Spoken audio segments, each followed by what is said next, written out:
দুইটা গরু দিয়ে খামার শুরু করে স্বাবলম্বী হতে পারি, তাহলে আপনারা পারবেন না কেন? আমি 9 লক্ষ টাকা লস খা, এখন আমার খামারে মোটামুটি 20 লক্ষ টাকার গরু আছে। আমি যদি এই খামার করে স্বাবলম্বী হতে পারি, আপনারা পারবেন না কেন? আমার নাম আবু হানিফ, গ্রাম জামিতিয়া, থানা সাজাদপুর, ইউনিয়ন পরদনা, জেলা সিরাজগঞ্জ। পেশায় আমি গরুর খামার করি, তা মোটামুটি 15-20 বছর হয়েছে। আর 10-12টা, তখন 2টি আছিল। এই দেশাল আমার খামারে গরু আছে, শাহিয়ান আছে, অস্ট্রেলিয়া আছে, ফিজিয়ান আছে, বকমন আছে। আর আমার গাভীতে প্রচুর পরিমাণ দুধ হয়, 22-23 এরকম করে দুধ হয়। খামার করার আগে ওই কৃষি কাজ করতাম, বিলে ধানও কাটছি, আবার তাঁতও গুণ হয়েছি, ব্যাকই করছি। এতে লাভ হয়, মনে করেন গরুটা দোয়াইতেছি, খাওয়াইতেছি, আবার বাছুরটা লাভ হয়। আবার দুধ গাই দলে নিজেরাও খাই, ঘষে কেউ দিই। আমার সার গরুর তা গাই গরুতে লাভ বেশি। 20-22 সর্বমোট ব্যক্তির ওই 4টে গাভী যদি একসাথে বিয়ে হয়, তাহলে মনে করেন যে 80-85 এরকম দুধ, 85 লিটার দুধ হয়। আমরা মিলে দেয় তো 48টা লিটার দেয় দুধ। বিক্রি করে সব গরুর খাদ্য আশা করি হয়। এখন মনে করেন খামারে এখন 8-10টা আছে, আল্লাহ যদি বাঁচা করতে লাগে সামনে আর একটু বড় করার আশা আছে। গাভী আর 4-5টা যাই করি বাড়তি। তো 2টা বাছুর, ওই একটা বকনা বাছুর, একটা ষাঁড় বাছুর, এই 2টা বাছুর আরে এই পিঠে আরে 100 মানে হয়েছে, জোড়া বাছুর হয়েছে। কপাল আসলে ভালো। এর আগে আরেকবার হয়েছিল, আবার 2বার হইলো। 4টা জোড়া হলে 2টা হয়, 6-5টা হওয়া গেল।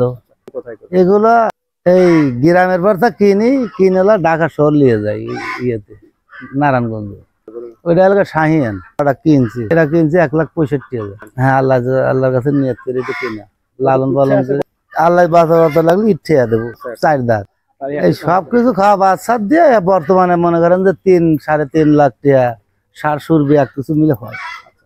খাওয়াই যে গমের ভুসি, ফেসারির ভুসি, ওই মসুরের ভুসি, ওই যে অ্যাঙ্কা, খোল, এইগুলো হলো গুড়ুয়া। এই গ্রামে পাশাপাশি ডাক্তার আছে, এই ডাক্তারকে ফোন দিলে আসলে চিকিৎসা। এবছর আমার 5টা গাভী আছে। আমার 5টা গাভী আসলো, ডাগাতা গরু বেঁচে আইসে বাড়িতে আইসলাম, গরু কুরবানি করলাম। গরুর কুরবানি তার 3 দিন পরে তা গরু আমার পিঠে 4টে গাভী মরে গেল, আর 2টা বাছুর মরে। পিঠে 6টা মরে আমার উড়ো গেলে একবারে খালি করে দিয়ে গেছে। 4টে বাছুর আসলো। এই সময় আপনার কত টাকা হয়তো লস গেছে? সেই সময় মনে করেন যে 4টে করে গাভীর দাম মনে করেন 2-2.5 লাখ টাকা একটা। তারই 4টে গাভীর দাম কত হয়? তা বাদে ওই সাইজের বকনা বাছুর আসলো 2টা বকনা বাছুর মারা গেল। একবার গোয়াল মনে করেন একবার শূন্য করে দিয়ে গেল। মনে করেন যে ওই ভিতরে যে পাড়া একটা গাই আছে, ওই একটা গাই আছে লাগছিল, আর 2টা গাই লাগছিলাম, 2টা বকন ছোট ছোট। এই 2টা বকন পালতে আলাদা দিতে এরকম হয়েছে। আমি কিনি নেই গরু, আর ওই গরুর ভিত্তি সব গরুই আমার খামার করতে আমার ভালো লাগে, আমার কাছে খুবই ভালো লাগে। এই খামারের সাথে মনে করেন জড়িত আমি চক পাতার গাছ গুছ কেটে এনে খাওয়াই। আমার স্ত্রী মনে করেন যে এই গরু বাছুর লালন পালন করে। আমার মা বসে দোয়া দরব করে। আমার ইটি করে আল্লাহ দিলে আমার কাছে খুব ভালো লাগে। আগে খামারেতে সবকিছু হয়। এটাতে ছাওয়াল পাল লেখাপড়া করাইতেছি, 2টা ছেলে 1টি মেয়ে। ছেলে বড় ছাওয়াল পড়াশোনা করতেছে ঢাকা, আর ছোট ছাওয়াল সামনে বার SSC পরীক্ষা দিব, আর মেয়ে 8-এ পড়ে। ব্যাগ টিয়া পয়সায় খামারের থেকে শুরু হয়। তো খামার করা তো আমি তো দেখি লাভ। তারা আনেতে মনে করেন যে এরকম কষ্ট না করলে তোর কষ্ট মেলে না। যে কোনো জিনিসকে নয় আগে অল্প করে 2টা একটা করে কিনে তাদের ধৈর্য সহ্য করিয়া তারপর আস্তে আস্তে বাড়ান লাগবে।